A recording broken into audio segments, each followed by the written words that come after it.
Praise the Lord. ஆண்டவராகிய இயேசு கிறிஸ்துவின் நாமத்துக்கு மகிமை உண்டாவதாக. யாரெல்லாம் இந்த வீடியோவை பார்த்து கொண்டு இருக்கிறீங்களோ உங்கள் எல்லாருமே காட் பிளஸ் பண்ணுவாராக. ஸோ காட் இன்னைக்கு நம்ம கூட என்ன பேச போகிறாரு அப்படின்னு சொல்லி இந்த வேதத்துக்குள்ளே போயிடலாம். ஸோ மறுபடியுமாக காடுடைய சத்தத்தை நம்ம இன்றைக்கி கொஞ்சம் நேரம் கேட்போம். இவ்வளோ நேரம் உலகத்தில் நம்ம நிறைய சவுண்ட் கேட்டிருப்போம் இல்லையா? அதனால் நம்மளுக்கு சமாதானம் போயிருக்கோம், நிம்மதி போயிருக்கோம். மேபி நம்மளுடைய ஃப்ரெண்ட்ஸ் க்ளோஸாக நினச்சவங்க நம்ம கூட மட்டும் நல்லா பேசிட்டு நல்லா ஹெல்ப் பண்ணுற மாதிரிலாம் பண்ணிவிட்டு நம்மளை பற்றி ஒரு பின்னாடி எவ்வளோ சீப்பாக பேசியிருக்கிறாங்கல்ல அப்படின்னு சொல்லிட்டு அந்த மாதிரிலாம் யாரெல்லாம் பேசுனாங்களோ அந்த மாதிரியான வாய்ஸஸ்ஸு, அவங்கள பற்றின காசிப்ஸு, அதை எடுத்துகிட்டு வந்து உங்கள்கிட்ட சொன்னது, அதனால் நீங்கள் ஹர்ட் ஆனது, இதெல்லாமே பிற voices, human voice, demonic voice, voice of evil, voice of sadness, voice of sorrows, இதெல்லாம் நீங்கள் கேட்டிருப்பீங்க இல்லையா? நிறைய குரல்கள் நீங்கள் கேட்டிருக்கலாம். அதே போல் பயத்தின் குரல்களும் நீங்கள் கேட்டிருக்கலாம். ஐயோ இது நடக்க போகுது, ஐயோ இவ்வளோ நீ பண்ண வேண்டியது இருக்குது, இவ்வளோ டாஸ்க் நீ கம்ப்ளீட் பண்ணணும், இவ்வளோ டார்கெட்ஸ் நீ கம்ப்ளீட் பண்ணணும், பட் அதுக்கான சோர்ஸஸ் இல்லை, அதற்கான ஃபைனான்சஸ் இல்லை, பட் அதுக்கான ஒரு பீரியட் டெட் எண்ட் இருக்குது, இந்த நாளுக்குள்ளே உன்னுடைய லோன் கட்டி முடிக்கணும், இந்த நாள் கூட இதுதான் உன்னுடைய ப்ராஜெக்டோட எண்டு, இல்லைனா பிறர் உங்கள் மேலே தப்பாக எடுத்துக்கிறத நீங்கள் கேள்விப்பட்டிருக்கலாம். அவங்க ஒரு முக்கியமான நபராக இருக்கலாம். ஸோ ஐயோ என்ன ஆக போகுது தெரியலையே, என்னுடைய மரியாதைலாம் என்னை விட்டு போயிடுச்சு அப்படின்னு சொல்லிட்டு எல்லா விதமான குரல்களை நீங்கள் கேட்டிருக்கலாம். பட் இவ்வளோ குரல்களை கேட்டு உள்ளத்தில் இருக்கிறது என்ன கொஞ்சம் யோசிச்சு பாருங்களேன். கவலை, நிம்மதி இல்லை, பயம், டென்ஷன், ஸ்ட்ரெஸ்ஸு, ஓவர் திங்கிங், இது எல்லாமே ஒரு டார்க்கஸ்ட் லைஃப்பை குறிக்குது. ஒரு darkness, there is no light. ஆதியில் தேவன் வானத்தையும் பூமியும் உண்டாக்கினார் அப்படின்னு வேதம் சொல்லுது. வானத்தையும் பூமியும் உண்டாக்கின அப்புறம் ஃபஸ்ட்டு டேயில் ஃபுல்லாக இருளாக இருக்குது. ஆண்டவர் சொல்கிறது லெட் தேர் பி லைட். அந்த வெளிச்சம் வந்தோடனே இந்த உலகம் அப்படியே பிரகாசிக்குது. வெளிச்சம் நல்லது என்று தேவன் காண்கிறார். அதே போல் நன்மையானது எதுவுமே இல்லை, எல்லாமே ஒரு தீமையானது மட்டும்தான் இருதயத்தில் நிறைஞ்சிருக்குது, வாழ்க்கையில் நிறைஞ்சிருக்குது அப்படின்னா உங்கள் லைஃப் இஸ் வெரி டார்க்.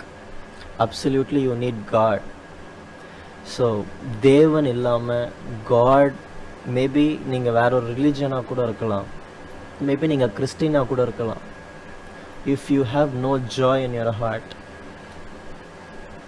ஒரு ட்ரூ ஓவர்ஃப்ளோயிங் ஜாய், ஒரு ட்ரூ ஓவர்ஃப்ளோயிங் ஹாப்பினஸ் இல்லைனா you don't have God at all. உன்னுடைய ஆவி, உன்னுடைய ஆத்மா முழுக்க காயம் அடைந்திருக்கிறது. உங்களோட ஆத்மா ரொம்ப தாகமாக இருக்கிற அர்த்தம். எந்த நன்மையும் இல்லை, கை தூக்க ஒருவரும் இல்லை, உதவி செய்ய ஒருவரும் இல்லை. உங்களுடைய ஆத்மா தாகமாக இருக்குன்னு அர்த்தம். ஒரு ஃப்ளரிஷ்ட், எப்படி ஒரு செடி, ஒரு பிளான்ட் வந்து ஒரு டெசர்ட்டான ஒரு பிளேஸில் பயங்கரமான ஸ்கார்ச்சிங், நல்ல ஒரு சூரியன் உச்சி வெயிலில் ஒரே ஒரு செடி அப்படியே முளைச்சி கடைசியில் தண்ணி இல்லாமல் அந்த வெயில் பட்டு அது அப்படியே சுட்டெரியுது பார்த்தீங்களா? அது எவ்வளோ தண்ணியை வாஞ்சிக்கும். அதுக்கு 1 ட்ராப்பாவது தண்ணி தேவை. அதுவே அதே செடி ஒரு ரிவர்ஸ், ஒரு ஃப்ரெஷ்ஷான வாட்டர், ஒரு மவுண்ட் எவரெஸ்ட்லேருந்தோ மவுண்ட் கேட்டூலேருந்தோ ஒரு ஐஸ்லேண்ட்லேருந்தோ அப்படியே அந்த ஐஸ்லாம் உருகி, அந்த ஐஸ்பர்க்லாம் உருகி அப்படியே தண்ணி அப்படியே ஃப்ரெஷ்ஷாக அப்படியே அருவியாக ஓடி போயிட்டே இருக்குது. நீரோடைய பக்கத்துலேயே ஒரு செடி முளைக்குது அப்படின்னா அதுக்கு தண்ணி வந்துக்கிட்டே இருக்கும், ஃப்ரூட்ஸ் கொடுத்துக்கிட்டே இருக்கும். அதன் மூலயமா நிறைய பேர் அது அடியில் போய் உட்காருவாங்க, பெரிய மரமாகும், நிழல் கொடுக்கும், நிறைய ஆசீர்வாதம். அதுவும் பிளெஸ்ஸிங்காக இருக்கும், அதுவும் ஹாப்பியாக இருக்கும். அதை சுற்றி இருக்கிறவங்களுக்கும் அது நன்மை செஞ்சுக்கிட்டே இருக்கும். எல்லோரும் அதுக்கிட்ட அடைக்கலம் தேடி வருவாங்க, ஹெல்ப் தேடி வருவாங்க. ஸோ அதுதான் ஒரு ஃப்ளரிஷ்டான லைஃப். ஸோ அப்போது அந்த மாதிரியான லைஃப் இல்லை அப்படின்னா வேர்ட் ஆஃப் காட் சொல்லுது, காட் சொல்கிறாரு நானே ஜீவன் நீரூற்று, I will give you the rivers of living water அப்படின்னு சொல்லிட்டு ஜீசஸ் சொல்கிறார் இல்லையா? ஸோ அந்த ரிவர்ஸ் ஆஃப் லிவிங் வாட்டர், ஜீவ தண்ணீர், எப்பொழுதுமே வறண்டு போகிற தண்ணீரே காட் தான். அந்த காட் உங்களுக்குள்ளே இருந்தால் மாத்திரம்தான் உங்களால் ஒரு வெளிச்சமான ஒரு பிரகாசமான லைஃப் உங்களுக்கு இருக்கும். ஸோ நம்ம வேர்ட் ஆஃப் காட்குள்ளே போகலாம். ஸோ இந்த காட்குள்ளே நீயும் நானும் இருக்கணும்னா என்ன பண்ணணும்? இந்த ஆல்மைட்டி காட், நிறைய பேர் நினச்சிட்டு இருக்கிறாங்க காட் வந்துட்டு கொஞ்சம் ஆக்ரோஷமாக இருப்பார், கொஞ்சம் தவறுகள்லாம் அனுமதிப்பார், இருட்டில் இருப்பார், பல்ல ஈனு வச்சுக்கிட்டு இருப்பார், முடி பிச்சைக்கார மாதிரி வச்சுட்டு இருப்பார், ஆர்ம்ஸ் நிறைய வச்சுட்டு இருப்பார், ரத்தத்தை குடிப்பார், அவனு அப்படி முரட்டுத்தனமாக இருப்பார். பரிசுத்த வேதம் சொல்கிறது, அவர் ஒருவரும் சேரவே கூடாத ஒளியில் வாசம் செய்கிறாராம். பயங்கரமான வெளிச்சத்திற்குள்ள அவர் இருக்கிறாராம். அவர் கிட்ட கூட போக முடியாதான். சூரியன் கிட்ட யாருனா போக முடியுமா? இறங்கவே முடியாது. சூரியனை பார்க்கக்கூடவே முடியாது. அதுதான் சேரவே முடியாத ஒளின்னு சொல்லுவாங்க. அதுதான் பார்க்கவே, சூரியன் தானே ஒரு ஆளுக்கு பார்த்துடலாம், ஆனால் காடை நம்மளால் பார்க்க முடியாது. அவ்வளோ ஒரு வெளிச்சம், அவ்வளோ பரிசுத்தராக இருக்கிறார் அப்படின்னு சொல்லிட்டு வேதம் சொல்லுகிறது. ஸோ அவர் கூட நம்ம இருக்கணும், அவர் நம்ம லைஃப்குள்ளே வரணும் அப்படின்னா நம்ம என்ன பண்ணணும் பாருங்கள். 2 கொரிந்தியர் 7ஆம் அதிகாரம் 1ஆம் வசனம். Since we have these promises, beloved அப்படின்னு ஆண்டவர் சொல்கிறாரு பாருங்க. உன்னையும் என்னையும் பிரியமானவனே, let us cleanse ourselves from every defilement of the body and spirit. First நீயும் நானும் க்ளீன் பண்ணிக்கணுமா, நம்மை நாமே கிளென்ஸ் பண்ணுங்க. From all the defilement. டிஃபைல்மெண்ட்னா அழுக்கு, கரை. உன்னோட லைஃப்பில் நிறைய கரை இருக்குது. எங்கேயா? Every defilement of body and spirit. உன் இதத்திலும் நிறைய கரை இருக்குது, உன் உடம்புலையும் நிறைய கரை இருக்குது. பாடினா உன்னுடைய மாம்சம். இதன் மூலயமா ஒரு ஆனரபிள் காட் வந்து 24/7 நம்மளை பார்த்துக்கிட்டே இருக்கிறாரு. அப்படி தானே பைபிள் சொல்லுது. God is watching us. அதனால தான் அவரை நம்ம எல்ரோஹி அப்படின்னு நம்ம கூப்பிடுறோம். அப்படின்னா என்ன அர்த்தம்? என்னை காண்கிற தேவன். God is everywhere. God is watching us. So Almighty God அவ்வளோ பரிசுத்தமானவர். See, as a children, உனக்கு அப்பா அம்மா இருக்கிறாங்க. உங்கள் அப்பா உன்னை பார்த்துட்டு இருக்கும்போது உன்னால் ஒரு டிஸ்ஆனரபிள் திங்கை பண்ண முடியுமா? பைபிள் கால்ஸ் சம் டிஸ்ஆனரபிள்னா சீ, வெக்கமா இல்லை அப்படின்ற காரியத்தை பண்ண முடியுமா? பண்ண முடியாது. அவங்க பெரியவங்க பார்த்துட்டு இருக்கும்போது ஃபோனில் போனோகிராஃபிஸ் பார்க்க முடியுமா? பார்க்க முடியாது. இல்லை ஒரு சர்ச் பாஸ்டர் உங்கள் வீட்டுக்கு வரும்போது, பாஸ்டர் உட்காருங்க சோஃபாவில், எல்லோரும் சேர்ந்து ஒரு பயங்கரமான ஒரு ஆபாசமான ஒரு ஒரு ஒரு ஷோ ஒன்று பார்க்கலாம். நிறைய கிஸ்ஸிங் சீன்ஸ்லாம் அதில் வரும், நிறைய செக்ஷுவல் ஆக்டிவிஸ்லாம் வரும், வாங்க என்ஜாய் பண்ணலான்னு சொல்ல முடியுமா? இல்லை. வரும்போதே பாஸ்டர் வரும்போதே டக்குன்னு சேனல்லாம் மாற்றி டிவிலாம் ஆஃப் பண்ணிடும் இல்லையா? பிகாஸ் அவங்களுக்கு முன்னாடி இதை ஒரு டிஸ்ஆனராக நினைக்கிறோம் இல்லையா?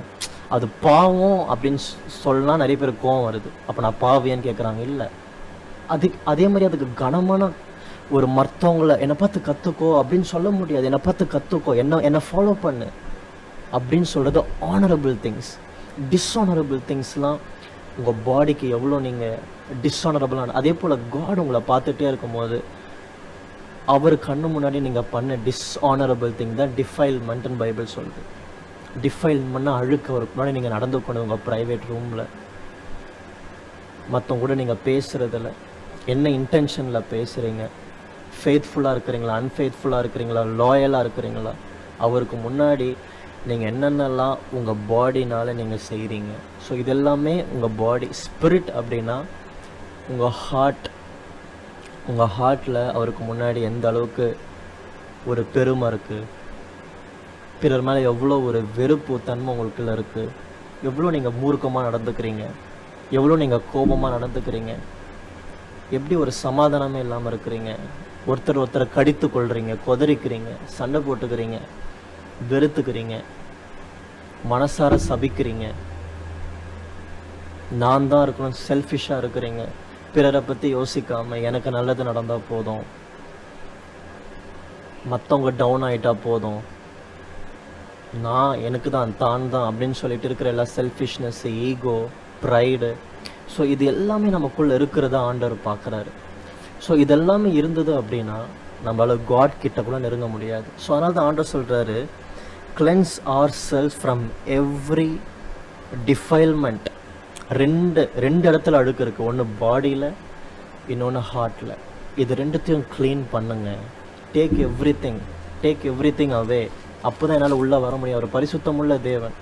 எல்லாத்தையுமே பண்ணுறதெல்லாம் பண்ணிட்டு அசுத்தமாக இருந்துட்டு அவர்கிட்ட போய் நம்ம ஜெபிச்சிடலாம், ப்ரேயர் பண்ணலாம், வர்ஷிப் பண்ணலாம், பாட்டு பாடலாம், அபிஷேகம் பண்ணலாம், மாலை போடலாம், பொட்டு வைக்கலாம். God will never accept that. God wants you to be holy and pure and clean before you worship Him. அவரை தேடும் பொழுது அவர் இருக்கிற வண்ணமாகவே நம்ம அவர்கிட்ட போகணும். அதனால தான் அதுக்கு முன்னாடி வார்த்தை 3ஆம் வசனம் சொல்கிறது,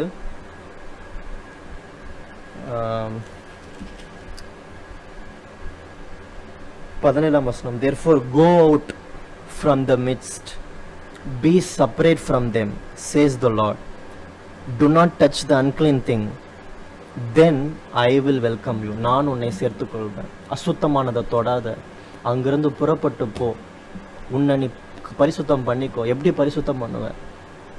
இனிமேல் எந்த அசுத்தமானதையும் தொடாத, எந்த அசுத்தத்தையும் பார்க்காத, எல்லாத்தையுமே ஸ்டாப் பண்ண, உன்னை பரிசுத்தமாக்கிக்கோ, அன்புனால நிரப்பிக்கோ, எல்லாரையுமே மன்னி, எல்லாருக்கிட்டையும் சமாதானமாக இரு, க்ளீன் பண்ண. அப்போது நான் உன்னை சேர்த்துக்கொள்வேன். அப்பொழுது என்கிட்ட வா, நான் உன்னை சேர்த்துக்கொள்வேன், நான் உனக்கு ஹெல்ப் பண்ணுறேன், நான் உனக்கு சகாயம் செய்கிறேன் அப்படின்னு சொல்லிட்டு ஆண்டவர் சொல்லுகிறார். So bringing holiness to completion in the fear of the Lord. இது மட்டும் இல்லாமல் இன்னொரு வார்த்தையும் சொல்கிறாரு, ஹோலினஸ், பரிசுத்தம். எப்படி பரிசுத்தமாக இருக்க முடியும்? கர்த்தருக்கு பயப்படுறதுனால இல்லை. நான் ஆண்டவருடைய பிள்ளை, ஆண்டவர் என்னை பார்க்குறாரு, ஆண்டவர் தான் எனக்கு முக்கியம், ஆண்டவர் என்னை தப்பாக நினச்சிருவார், ஆண்டவர் என்னை சேர்த்துக்க மாட்டார், ஆண்டவரை நான் ஹர்ட் பண்ணக்கூடாது, ஐ வாண்ட் காட், அவர் இல்லாமல் என்னால் ஒன்றுமே செய்ய முடியாது, காட்காக நான் பரிசுத்தமாக வைத்துக்கொள்கிறேன்னு சொல்லிட்டு காடுக்கு பயந்தால் மட்டும்தான் உன்னால் என்னால் பரிசுத்தமாக இருக்க முடியுமா? காடுக்கு பயப்படாமல் சைக்காலஜிக்கல் புக்ஸ் படிக்கிறது, உன்னை நீயே கட்டுப்படுத்திக்கிறது, இதனாலலாம் உனக்கு பரிசுத்தம் கிடைக்காதுன்னு ஆண்டவரே சொல்கிறார். அவருக்கு கர்த்தருக்கு பயப்படுகிற பயமே ஞானத்தின் ஆரம்பம் சொல்லிட்டு தேவன் சொல்லுகிறார்.